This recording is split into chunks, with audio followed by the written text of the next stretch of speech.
কয়টা শব্দ? সব অর্থ রাত, বরাত। এই যে সবই বরাত, যে আপনি বলেন আমিও বলি, বরাত মানে কর্তন করা, কেটে ফেলা। মুফাসসিরে কোরআন যারা কোরআন এবং হাদিসের গবেষণা করেন তারা বলছেন যে শবে বরাত মানে লাইলাতুল বরাত, এর অর্থ হলো যে আপনি যে লাইলাতুল বরাত, এই যে রাতের বেলায় ইবাদত করতে আসছেন, আল্লাহ তাআলা এই রাতের বরকতে আপনার জীবনের গুনাহগুলি মাফ করে দেন। এর নাম শবে বরাত। এর নাম কি? নাম্বার 2, আল্লাহ তাআলা প্রত্যেকটা মানুষের গুনাহ মাফ করার জন্য আল্লাহর দয়ার কারণে প্রত্যেকটা মানুষের গুনাহ মাফ করার জন্য আল্লাহ তাআলা কিছু সুযোগ দিয়েছেন। এর ভিতরে একটা সুযোগ হলো শবে বরাত। আল্লাহ তাআলা আমাদের গুনাহ মাফ করার জন্য আল্লাহ যতগুলো সুযোগ দিয়েছেন, এর ভিতরে একটা সুযোগ হলো কি? লাইলাতুল বরাত, নিসফু শাবান, শবে বরাত। নাম্বার 3, আল্লাহ নবী আমার কোন উম্মত বৃহস্পতিবার দিবাগত রাতে, জুমার রাতে যদি আমি আল্লাহর কাছে ক্ষমা চাই, নবী বলেন আমার উম্মত যদি আল্লাহর দরবারে ক্ষমা চায়, জুমার রাতের বিনিময়ে তার জীবনের গুনাহগুলি মাফ করে দেওয়া হয়। এটা একটা দিক যে আল্লাহ তাআলা সপ্তাহে একটা গুরুত্বপূর্ণ রাত আমাদের জন্য রাখছেন, যেটা বৃহস্পতিবার দিবাগত রাত, যেটাকে বলা হয় জুমার রাত। আল্লাহু আকবার। নাম্বার 4, আল্লাহর নবী বলেন উম্মতেরা রে, আমার আল্লাহ শুধু সপ্তাহে একদিন রাখেন নাই, বছরে 1 মাস রাখেন নাই, বছরে একটা রাত্র রাখেন নাই। আমার আল্লাহ বান্দার গুনাহ মাফের জন্য প্রতি রাতের বেলা একটা সময় রাখছেন। এই সময় যদি কোনো বান্দা এবং বান্দি আল্লাহর দরবারে ক্ষমা চায়, দিনের বেলায় রাতের বেলায় যত গুনাহ করছে, রাতের বেলা শেষ অংশে তাহাজ্জুদ নামাজের সময় যদি আল্লাহর দরবারে কেউ মাফ চায়, তার তওবাটা যদি কবুল হয়ে যায়, প্রতি রাতের বেলায় শেষ রাতের বেলায় বান্দার গুনাহ মাফের জন্য আল্লাহ সুযোগ করে দিয়েছে। তাহলে প্রত্যেকটা রাতের বেলায় আমাদের গুনাহ মাফের সুযোগ আছে। নাম্বার 5, আল্লাহ বলেন নাই শুধু বান্দা তুমি শুধু আমি শুধু এইভাবে না, লাইলাতুল বরাত তোমাদেরকে দান করছি, লাইলাতুল কদর তোমাদেরকে দান করছি। আমি আল্লাহ তোমাদেরকে মাহে রমজান 1 মাস একাধারে একটা মাস তোমাকে দান করছি। শাহরু রমাদান আল্লাযী উনজিলা ফীহিল কুরআন হুদাল লিন-নাস ওয়া বায়িনাতিন মিনাল হুদা ওয়াল ফুরকান।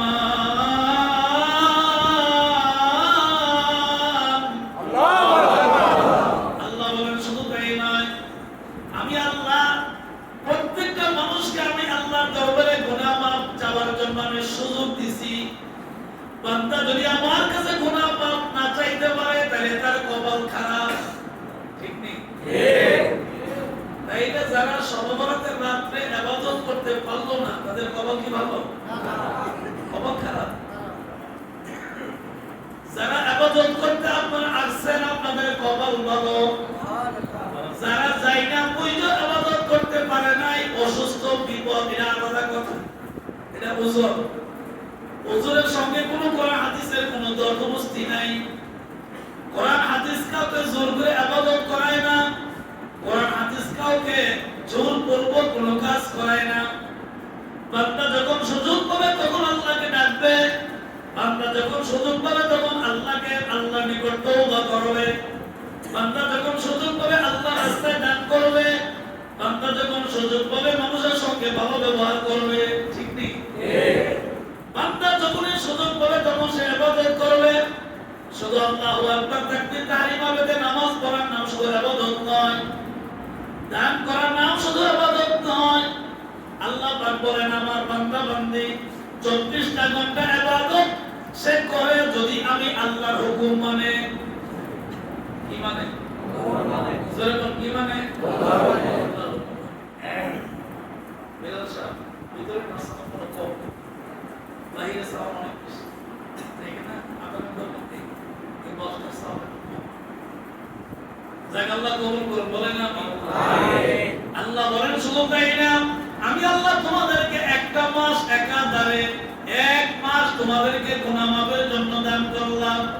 এখানে বরকত হয়, রহমত হয়, মাগফিরাত হয়। সুবহানাল্লাহ। কোন বান্দা যদি রমজান মাস পাওয়ার পরে আল্লাহর দরবারে ইবাদত করে, মায়ের গর্ভ থেকে সন্তান দুনিয়া আসবে তাইলে তার কোনো গুনাহ থাকে না। রমজান মাসে ইবাদত কইরা লাইলাতুল কদর রাতে যদি মাওলারে খুশি করতে পারে ওই বান্দার আমলনামায় কোনো গুনাহ থাকে না। সুবহানাল্লাহ। তাইলে আল্লাহ আমাদেরকে লাইলাতুল কদরও দিয়েছে, ঠিক নেই? ঠিক। আমাদেরকে লাইলাতুল কদর দিয়েছে, লাইলাতুল বরাত দিয়েছে, আমাদেরকে মাহে রমজান দান করেছেন, আমাদেরকে জুমার রাত দান করেছেন, আমাদেরকে প্রতি রাতে তাহাজ্জুদ নামাজের সময় ক্ষমা চাওয়ার জন্য আল্লাহ পাক সুযোগ করে দিয়েছে। তাইলে আমাদেরকে আল্লাহ অনেক বড় সুযোগ করেছেন, বান্দা তোমার সুযোগ দিয়ে দিলাম, তুমি আমার কাছে ক্ষমা চাও, আমি আল্লাহ তোমার মাফ করে দিব। সুবহানাল্লাহ, সুবহানাল্লাহ। এই রকম সুযোগ যদি আমরা গ্রহণ না করতে পারি, মাওলার কোনো দোষ নাই, আছে নি? না। আল্লাহর কোনো দোষ আছে? না। সুযোগ পাওয়ার পরে কোনো বান্দা বান্দি যদি আল্লাহর গোলামি করতে না পারে, তওবা করতে না পারে, কোরআন তেলাওয়াত করতে না পারে, জিকির করতে না পারে, দরুদ পড়তে না পারে, নেক কোনো আমল যদি কেউ না করতে পারে, তওবা যদি না করতে পারে, তওবা আপনার একটা ইবাদত, তওবা যদি আল্লাহর কাছে কবুল হয়ে যায়, বান্দার শরীর থেকে গুনাহগুলো জয়রা জয়রা পয়রা যায়। এই রকম সুযোগ পাওয়ার পরে যদি কোনো বান্দা ইবাদত না করে, আমার আল্লাহ রহমান রহিমের দোষ দিয়ে কোনো লাভ নাই। আল্লাহ বলছেন বান্দারে 1 নম্বর ধরে মুসলমান বানাইছি, 2 নম্বর গুনাহ করার কারণে আমি আল্লাহ গুনাহ মাফ চাওয়ার মতো সুযোগও কইরা দিছি। সুবহানাল্লাহ। ঠিক না? ঠিক। বলেন ঠিক না? ঠিক। আল্লাহ বলছেন আমি তোমারে বানাইছি, আবার তোমারে ভুল করার পরে গুনাহ মাফ চাওয়ার জন্য, মাফ করার জন্য আমি আবার সুযোগও দিয়ে দিছি। সুবহানাল্লাহ। আল্লাহ আর কি করতে আমাদের জন্য? আল্লাহ আমাদের জন্য আর কি করবে? আল্লাহ বলেন বান্দারে এই রকম নেক আমল যদি কোনো বান্দা আমার কাছে করে, আমি আল্লাহ তার জন্য ওয়াদা দিলাম, বান্দা আমাকে ডাকতে দেরি হয়, আমি আল্লাহ তার গুনাহগুলি মাফ করতে দেরি হয় না। বান্দা আমাকে ডাকতে দেরি হয়, আযকুরুনি আযকুরুকুম, বান্দা আমাকে আল্লাহ করে ডাকতে দেরি হয়, আমার বান্দাকে আমি বান্দা বলে ডাক দিতে দেরি হয় না। বান্দা আমার জিকির করতে দেরি হয়, আমি আল্লাহ তারকে স্মরণ করতে দেরি হয় না। বান্দা স্মরণ করবে কোটি পাঁচজন জামে মসজিদে, আর আমি আল্লাহ তাকে স্মরণ করব আসমানের রহমতের ফেরেশতাদেরকে নিয়ে। আমি নিজের কথা বলছি। আল্লাহ কোরআনে কারীমের ভিতরে বলছেন ইন্নাল্লাহা ওয়া মালাইকাতাহু, নিশ্চয়ই আমার ফেরেশতা, ইন্না মানে নিশ্চয়ই, ইন্নাল্লাহা আমি আল্লাহ, নিশ্চয়ই আমি আল্লাহ, হাওয়া মালাইকাতাহু আমার ফেরেশতাগণ, ইসাল্লুনা আলান নবী, আমি আল্লাহ এবং আমার ফেরেশতারা আমরা মিলিত হয়ে আমার নবীর উপরে দরুদ পড়ি। সুবহানাল্লাহ, সুবহানাল্লাহ। এরপর আল্লাহ বলছেন আয়াতের শেষে বলছেন ইয়া আইয়ুহাল্লাযীনা আমানু, যারা ঈমান আনছো, যারা আমি আল্লাহর উপরে বিশ্বাস করছো, নবীর উপরে ঈমান আনছো, কিতাবের উপরে ঈমান আনছো, আখিরাতের উপরে ঈমান আনছো, তোমার ঈমান কমপ্লিট হওয়ার পরে ইউসাল্লুনা আলান নবী, তুমি যখন নবীর উপরে দরুদ পড়বা, আমি আল্লাহ তোমার গুনাহগুলি মাফ করে দিব। তাইলে আপনি আমি শুধু দরুদ পড়ি না, যে আল্লাহ বানাইছে সে আল্লাহ নিজে দরুদ পড়ে, যে আল্লাহ ফেরেশতা বানায়া আসমান জমিনে রেখে দিয়েছে সেই আল্লাহ ফেরেশতাদেরকে নিয়ে এই রকম ভাবে সম্বোধন কইরা নবী নামে দরুদ পড়ে। সুবহানাল্লাহ। এটা কোনো মুখের কথা না, এটা হাদিসের কথা না, ডাইরেক্ট আল্লাহর কোরআনের কথা। সুবহানাল্লাহ। কেউ যদি অবিশ্বাস করে না কথা বল এমন থাকবো তাহলে আমরা যে এখানে আসলাম আইসাই আমরা দরুদ শরীফ পড়লাম ঠিক কিনা জোরে বলেন আইসা কি করলাম দরুদ শরীফ পড়লাম তাহলে আল্লাহর কথা অনুযায়ী আল্লাহ দরুদ পড়েন ফেরেশতাদেরকে নিয়ে আল্লাহ বলছে তোমরা যারা ঈমান আনছো নবীর উপরে দরুদ পড়ো এক নম্বর আমি আল্লাহ তোমার উপরে দরুদের বদলতে শান্তি বর্ষিত করব দুই নম্বর দরুদের ওসিলায় দোয়া যে করবা দোয়া কবুলের মাধ্যমে গুনাহগুলি মাফ করে তাহলে আপনারা যারা আসছেন কষ্ট করে আর যারা আমাদেরকে সমবেদনা বেদাত করে ফতোয়া দেয় আমাদেরকে ইবাদত থেকে দূরে সরায় রাখতে চায় তারা কি আমাদের কল্যাণ কামনা করে না কি বলেন কল্যাণ কামনা করে না তারা আমাদের কোনোদিন কল্যাণ কামনা করে না আল্লাহ তাআলা আমার ওই ভাইদেরকে বোঝার তৌফিক দান করুন আমিন বলেন আমিন আমিন এখানে একটা গুরুত্বপূর্ণ বিষয় হলো কি যে আমরা শুধু একদিনের জন্য ইবাদত করব না মরণের আগ পর্যন্ত 24 ঘন্টা ইবাদত করব ঠিক কি না জোরে আপনি খাইলেও ইবাদত ঘুমাইলেও ইবাদত চাকরি করবেন ইবাদত আপনি ব্যবসা করবেন ইবাদত নামাজ পড়বেন ইবাদত জিকির করবেন ইবাদত এর অর্থ হলো যে 24টা ঘন্টা আল্লাহ এবং রাসূলের তরিকা অনুযায়ী আপনি চলবেন আপনি ঘুমাই থাকবেন ইবাদত সুবহানাল্লাহ সুবহানাল্লাহ রাসূলের সুবহানাল্লাহ তাহলে 24টা ঘন্টা আল্লাহ তাআলা আপনার আমল নামায় টাইম টেবিল ফেরেশতা দিয়ে ইবাদত লিখতে আছে এটা কোনো বন্ধ এই কলমে কি নাই কোনো বন্ধ এই কলম দ্বারা শুধু লিখতে আছে আপনি টের পাইবেন কখন মিনহা খালাকনাকুম ওয়া ফিহা নুঈদুকুম ওয়া মিনহা নুখরিজুকুম তারাতান উখরা আপনি টের পাইবেন তখন যখন আপনি আল্লাহর দরবারে হাজির হয়ে যাইবেন ওই সময় আপনি টের পাইবেন আপনার ইবাদতগুলো আল্লাহর দরবারে কত দামি আপনার ইবাদতগুলো কত দাম আপনার জিকিরের কত দাম আপনার নামাজের কত দাম আপনি যে আল্লাহর রাস্তায় দান করছেন এর কত দাম আপনি যত ইবাদত করছেন কত দাম আল্লাহর দরবারে যখন যাইবেন তখনই টের পাইবেন ঠিক নেই অসংখ্য হাদিস দ্বারা প্রমাণিত আজকে সর্বরাত্রি স্পষ্ট এক নাম্বার 2 কোরআনে কারীমের ভিতরে 114টা সূরা আছে এর ভিতরে একটা সূরার দ্বারা এটা প্রমাণিত সুবহানাল্লাহ বলেন সুবহানাল্লাহ 114টা সূরার ভিতরে একটা সূরার দ্বারা এটা প্রমাণিত অসংখ্য হাদিসের ভিতরে প্রমাণিত আল্লাহ ডাক দেওয়ার বান্দা ইবাদত করার দুইটা কারণে কয় শর্ত দুইটা জোরে কোন কয়টা দুইটা দুই শর্তের মাধ্যমে আমি আল্লাহর ইবাদত করব একটা হইল কোরআন শরীফে আছে কিনা ইবাদত করবা যদি কোরআনে না থাকে তাহলে হাদিসে আছে কিনা দেখে ইবাদত করবা দুইটার একটা ভিতরে যদি থাকে তাইলে এটা ইবাদত হয়ে যাবে সুবহানাল্লাহ দুইটার ভিতরে যদি কোনোটাই না থাকে তাইলে কোনো ইবাদত হবে না কোরআনে যদি না থাকে হাদিসে যদি না থাকে তাইলে দুইটার একটাতে না থাকলে কোনো ইবাদত হবে না এখন মুসলমানরা ইবাদত কি মুসলমান 24 ঘন্টা ইবাদত করে কেমনে ইবাদত করবে আপনি হাঁটার সময় আল্লাহর জিকির মনে মনে করবেন আল্লাহকে ধ্যান রাখবেন আল্লাহকে স্মরণ করবেন রাস্তা দিয়ে হাঁটবেন যাতে আপনার দ্বারা কারো কোনো ক্ষতি না হয় সেদিকে লক্ষ্য রাখবেন রাস্তা দিয়ে হাঁটবেন বেগানা কোনো মহিলার দিকে তাকাবেন না খেয়াল রাখবেন রাস্তা দিয়ে হাঁটবেন এমন ভাবে হাঁটবেন জমিনের উপরে আপনি গর্ব করে হাঁটাহাঁটি করবেন না আপনি নম্র ভদ্র হয়ে আল্লাহর এই জমিনের উপরে হাঁটবেন কারণ আপনি যদিও না বুঝেন জমিন কিন্তু আল্লাহর কাছে কথা কয় সুবহানাল্লাহ সুবহানাল্লাহ আমি আপনি জমিনের কথা বোঝার ক্ষমতা নাই কিন্তু এই জমিন কিন্তু আল্লাহর কাছে কথা কয় এর ভিতর আরেকটা হাদিসটা কি নবীজি বলছেন আমার কোন বান্দা রাস্তা দিয়ে যখন হাঁটবে মহিলাদের কথা বলা হয় না মেয়েদের কথা বলা হয় না নবীজি বলছেন আমার কোন উম্মত যদি রাস্তা দিয়ে হাঁটে পুরুষ লোক যদি কোন পুরুষ লোক হাঁটে যে যদি বালেগ হওয়ার পরে মৃত্যুর আগ পর্যন্ত সুস্থ অবস্থায় যে কোনো জায়গায় হাঁটবে তার পায়ের গিরার নিচে যদি কোনো কাপড় না থাকে, টাকনুর নিচে যদি কোনো কাপড় না থাকে, শুধু নামাজের সময় নয়, পুরুষের সব সময় টাকনুর নিচে কাপড় পরা হারাম।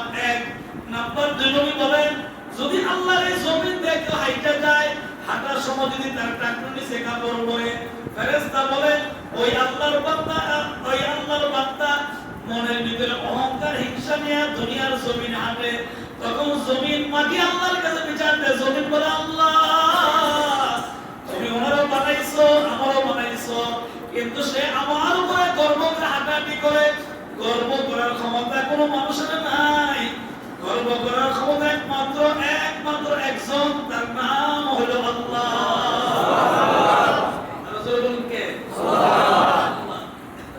একমাত্র আল্লাহ অহংকার করতে পারে। এই অহংকারটা, এই চাদরটা শুধু আল্লাহর জন্য। আল্লাহ ছাড়া কেউ অহংকার করতে পারবে না। অহংকার করলে তার জীবনের সমস্ত আমল ধ্বংস হয়ে যাবে। এই জন্য অহংকার, হিংসা করা যাবে।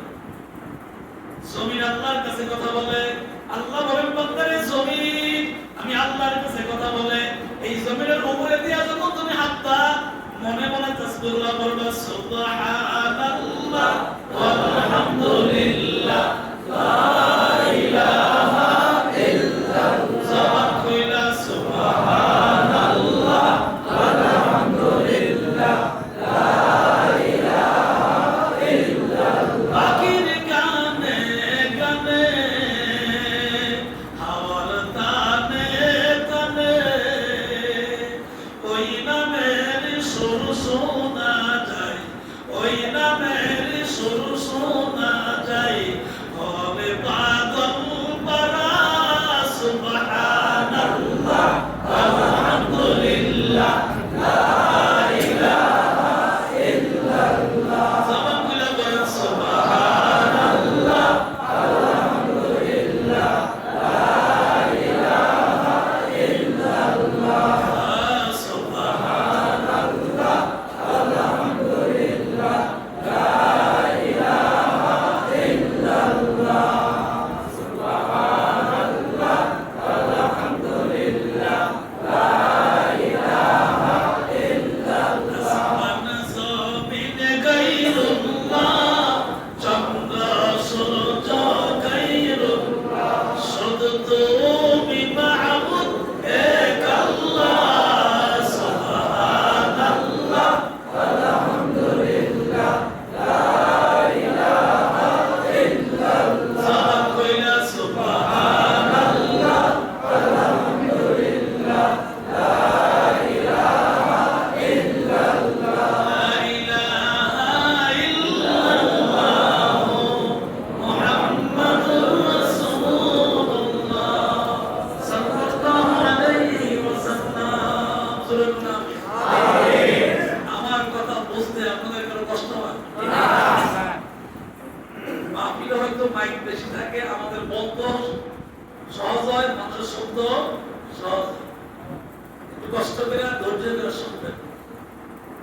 নবীজি বলছেন, যদি কোনো কবর দেখো, যদি কোনো কবর দেখো, তুমি দাঁড়াইয়া সূরা ফাতিহা পড়বা, সূরা ইখলাস পড়বা, দুরূদ শরীফ পড়বা। ওই কবরবাসীর জন্য আল্লাহর কাছে দোয়া করবা। লাভ হবে দুইটা।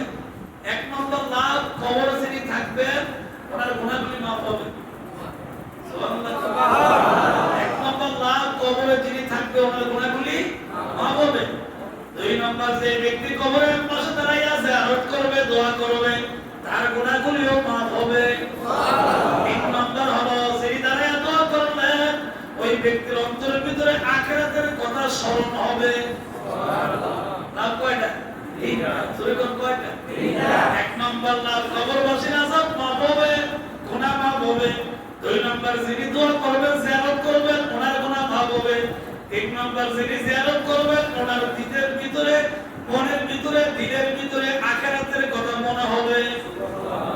চার নম্বর লাভ হইল, যার ভিতরে আখিরাতের কথা মনে হয় ওই লোকটা গুনাহ করে না। ঠিক নেই? যার ভিতরে আখিরাতের কথা মনে হয় ওই লোকটা গুনাহ করে না। বারবার আল্লাহর জিকির করে, আল্লাহ আল্লাহ আল্লাহ আল্লাহ আল্লাহ আল্লাহ আল্লাহ আল্লাহ আল্লাহ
তারপরে তোমরা তোমাদের মা বাবার কবর জিয়ারত করবে।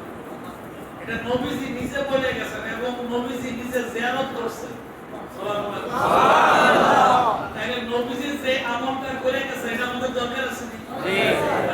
এই এক।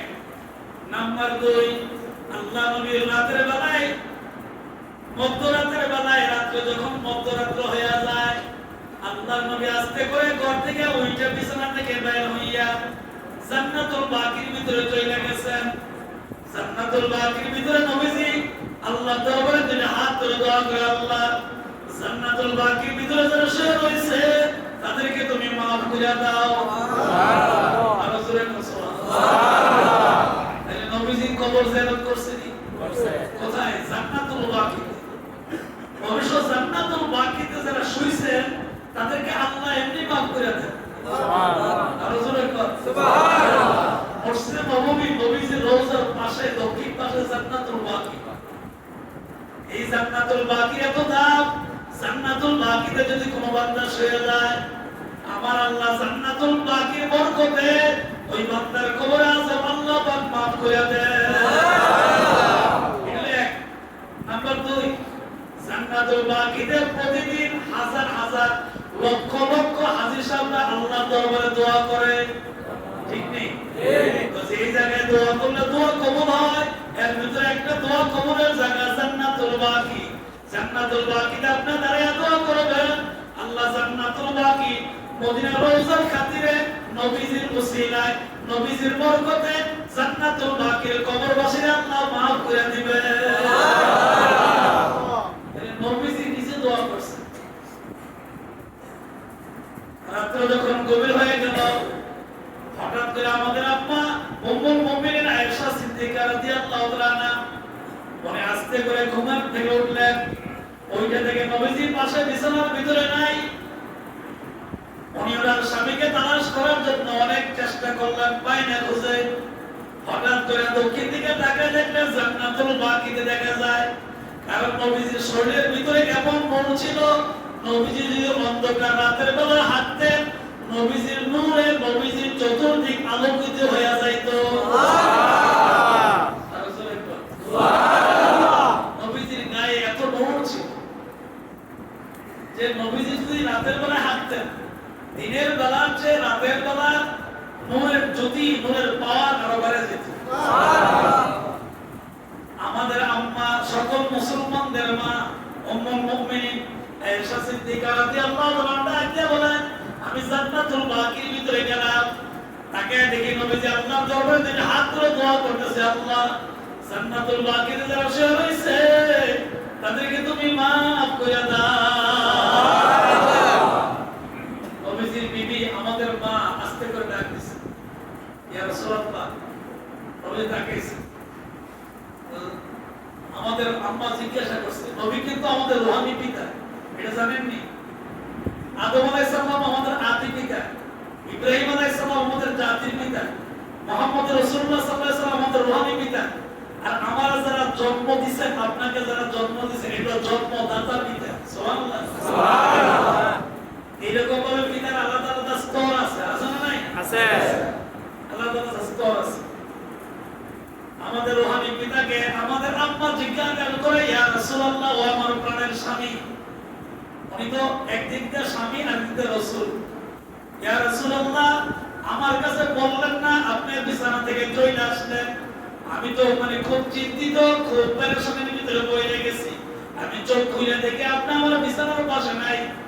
আপনি একজন আখিরি নবী, আমার স্বামী, আপনি আমার বিছানার পাশে নাই, এটা তো চিন্তার ব্যাপার। আমি অনেক খুঁজলাম, বিশ্রাম পাইলাম না। হঠাৎ করে রুম থেকে দক্ষিণ দিকে তাকিয়ে দেখি আপনি জান্নাতুল বাকির ভিতরে আছেন। এই জন্য আমি এখানে চলে আসলাম। ও আল্লাহর পয়গম্বর, ও প্রাণের নবী, ও ইয়া রাসূলুল্লাহ, ও আমার স্বামী, আপনি যে গভীর রাতে এখানে দাঁড়াইছেন, অন্য সময় দাঁড়াইলে তো পারতেন। এখানে গভীর রাতে জান্নাতুল বাকিতে দাঁড়ায় একই বলতেছেন। আল্লাহ নবী ডাক দেখো, আয়েশা রে তুমি জানো না এটা নিসফু শাবান, শাবানের 14 তারিখ দিবাগত রাত 15 তারিখ রাত। এই রাতের বেলায় আমার আল্লাহর কাছে যদি কোনো বান্দা মাফ চায়, বান্দি মাফ চায়, আমার আল্লাহ ওই রকম বান্দা বান্দিকে মাফ করে দেয়। এটা হাদিস দ্বারা প্রমাণিত। আজকে রাত্রে যে আপনি কষ্ট করে ব্যবসা বাণিজ্য ভালাই দিয়ে, বাড়িঘর বিছনা ভালাই দিয়া আপনি যে আসছে কষ্টের ভিতরে আল্লাহকে রাজি খুশি করার জন্য, এটা হাদিস দ্বারা প্রমাণিত। আল্লাহ আমাদের গুনাহগুলি মাফ করবে।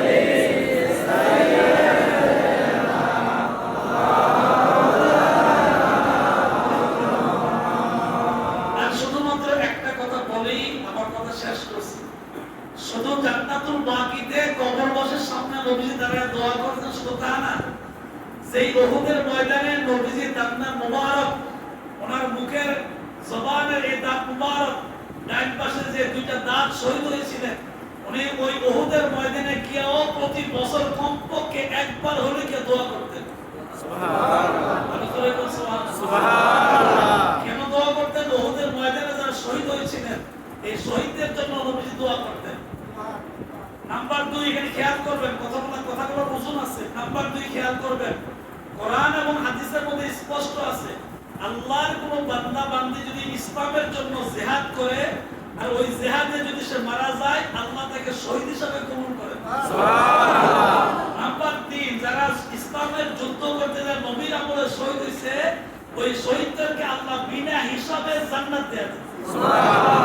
তাহলে নবীজি জানেন শহীদের গুনাহ মাফ, তারপর নবীজির বছরে কমপক্ষে একবার হলো উহুদের ময়দানে গিয়ে নবীজি দোয়া করতেন। সুবহানাল্লাহ। তাহলে কবরবাসী দোয়া করে আর নবীজি বলে গেছেন কি বলেন নাই? জি বলেছেন। এইজন্য আপনি যখনই সুযোগ পান আপনার মা বাবার কবরের পাশে গিয়ে দোয়া করুন। আল্লাহ যেন আমাদের তৌফিক দেন, বলেন আমিন। আমিন।